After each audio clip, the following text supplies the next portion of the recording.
To celebrate the 25th anniversary of The Phantom Menace, Disney has introduced 3 new versions of Darth Maul's iconic lightsaber staff. The limited edition box set sold out quickly. The Legacy bundle that comes with the blade, stand, and belt clip was released shortly after. And the one we're looking at today is the Toy FX version, which I had previously speculated might be their next saber. The saber is available both on DisneyStore.com and in the Disney parks. Online, it's $35 in the packaging. It includes a hilt, 24-inch day blade, staff coupler, and belt clip. And you can often find the toy sabers on sale here for 10 to 20% off. If you buy it in the parks, however, it costs $45. So if you're planning ahead, it's better to get it online than in the parks.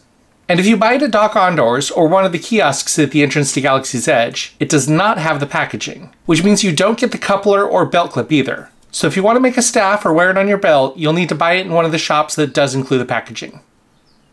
The hilt itself looks really nice. It's made of plastic, of course, but it has all the design elements that you would normally expect to see in a Darth Maul hilt. All the coloring is right, all the design elements are there.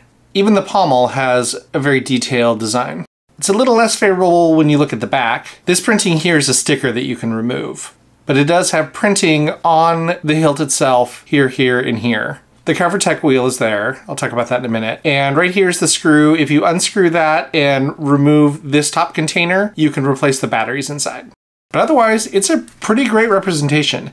Now, like all Maul hilts, since the CoverTech wheel is up here, it is a little bit hard to grip it the way that you normally would. You have to kind of tilt it so that either your CoverTech is between your thumb and forefinger, which means it's hard to reach the button, or you put it where the button is and you have to kind of like put it between your fingers like that. That said, most of the time when you're using this one, you're going to be having it as a staff because it's Maul, why wouldn't you? And you can, if you want to, use a tiny Phillips screwdriver and remove that and screw it back in whenever you want to. On this side is the demo switch. By default, it comes in demo mode in the middle. So when you push this activation button here,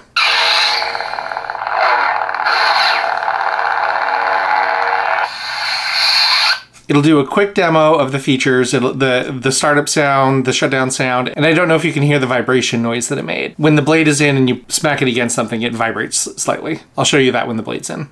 If you move the button to the up position, it'll be off, so it won't do anything at all. And if you put it all the way down, then it's on for normal operation. Now, if you hit the power button while it's on and there's no blade, it'll give you that little misfire noise to let you know that, hey, the blade is missing or the blade is not all the way in. And for that CoverTech wheel, this is not a standard CoverTech wheel. The Toy FX ones, as well as the build your own lightsaber toys that they have at Disneyland, have a slightly smaller CoverTech wheel. So the toy ones will fit just fine in the belt clips that come with them. And they will also fit perfectly fine in the adult belt clips. But they're intentionally smaller than a normal CoverTech so that you cannot use the toy belt clip with a metal lightsaber. It's just not going to fit in there. These are very cheap and flimsy belt clips, so you don't want to be trusting a several $100 collectible with a lightweight belt clip.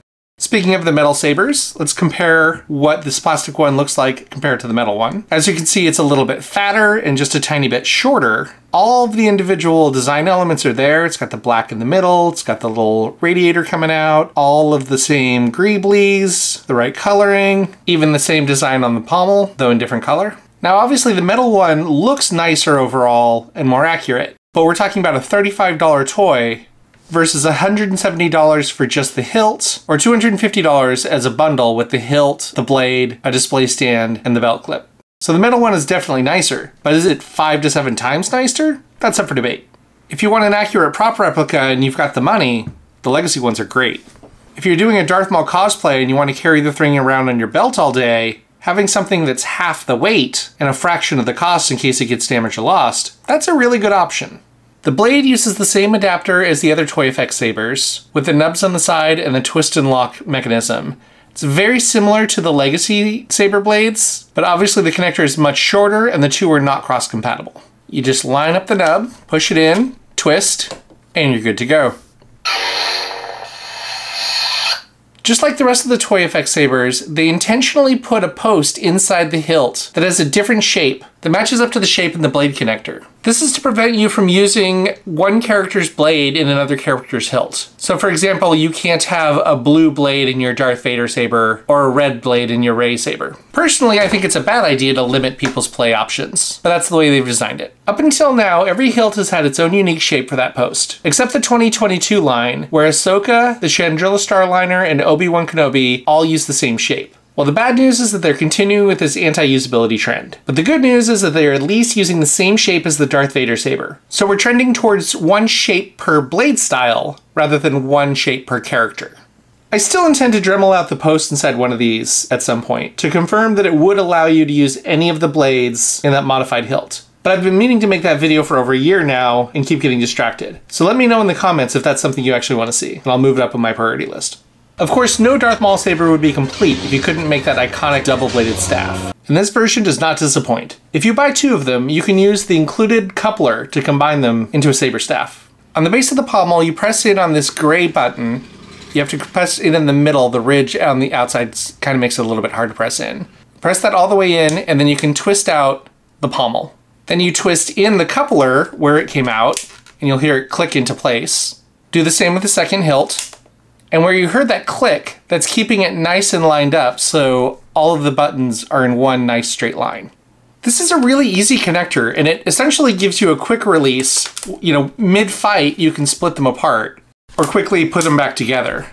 This is one of the benefits of it being an extremely light plastic toy. That same connector would not work effectively if these were twice their weight in metal. That's why in the metal version you have multiple different grooves that take 2.5 full rotations to get it all the way into place. And even then, it doesn't always line up. This piece and this piece are 2 separate pieces, and there's a hex screw you can use to line them up exactly right and then tighten them down.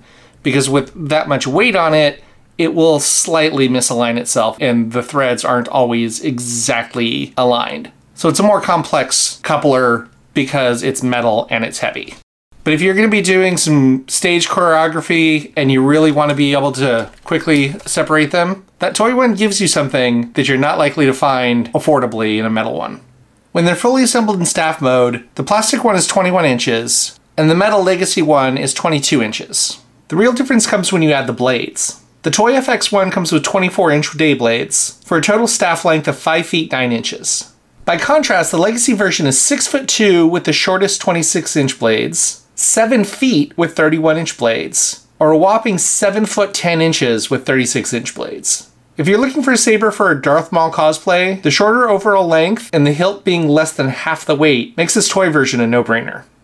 When you have it put together as a staff, just as it is with the red day blades, it's going to look great from a distance. If you hit the 2 gray buttons, you can turn it on and get a little bit more of a glow and the sounds. When you smash it against something, it'll do both the sound and that slight vibration. I don't know if the camera can pick it up or not. It does though, since it is plastic. If you're holding it on one side and hitting, it's going to bend a bunch. If you're just spinning it around, doing some flourishes, doing some spinning, whether the sound's on or off, it's still going to look really nice. With the Metal Legacy version, it's actually these little red knobs here that you just barely turn to turn it on, which makes it fairly easy to accidentally bump them and turn it back off. So that's one reason not to use the metal ones for spinning. They're also a lot less red in the daylight, and when they're off, not red at all. It's also, even with the short 26-inch blades, that extra couple inches also just makes it really hard to use indoors. I almost hit my fan like 3 times there. The blades will still bounce a bit when you hit something, but that metal hilt obviously is going to stay intact. This brings the Toy FX line up to 12 different sabers. It's a great lineup, but just for fun, let's speculate on what might come next for this product line. The blue Rey saber, don't say it, we know, has been out of stock in the US for almost a year, with only the non-removable blade version available in the parks. So I still think we'll eventually get a new version of this rebranded as either Anakin or just Skywalker like they did with the Legacy bundle. And with the blade connector switched to be the same shape as Obi-Wan and Chandrila, so they only have to manufacture one type of blue blade. And we are long overdue for a removable blade version of Luke's saber, as this is the only one that still isn't available with a removable blade. The Chandrila Starliner saber will most likely be retired once they sell through the remaining stock at Disney World. If we do see expansion of the toy line beyond repackaging, I'd expect it to center around hilts that would appeal to kids in the Disney parks, since that's where these are primarily sold. Considering how popular the wooden DIY saber is in the parks, I wouldn't be surprised if they add a Gunji hilt. Kids growing up on the Clone Wars and Bad Batch would lose their minds over a Gunji lightsaber. And even kids who had never heard of them would fall in love with the gorgeous natural style hilt. For a purple blade, Vernestra Rwoh probably isn't well known enough for kids to recognize her hilt. And honestly, it's just not that interesting a hilt design. So I suspect Mace will continue to be the only purple blade option for a while. But the one I would absolutely love to see is a Jedi Temple Guard saber. It would be a fantastic way to introduce a second yellow-bladed saber and a light side staff to go up against the Maul staff. The Jedi Temple Guards are also pretty timeless, appearing in Clone Wars and Rebels, and possibly even in the High Republic era. And like Gunji, the hilt design is unique enough and pretty enough that even people who have never heard of a Temple Guard before can fall in love with the design. Ideally, I'd love to see this with a folding coupler, which might necessitate it being part of a 2-pack like Ahsoka's. But even if they simplified the coupler and sold it individually like Maul, it would still be an excellent addition to the lineup. Whatever they decide to do, you can be sure I'll let you know here on the channel. So subscribe, stay tuned, and I'll see you in the next one.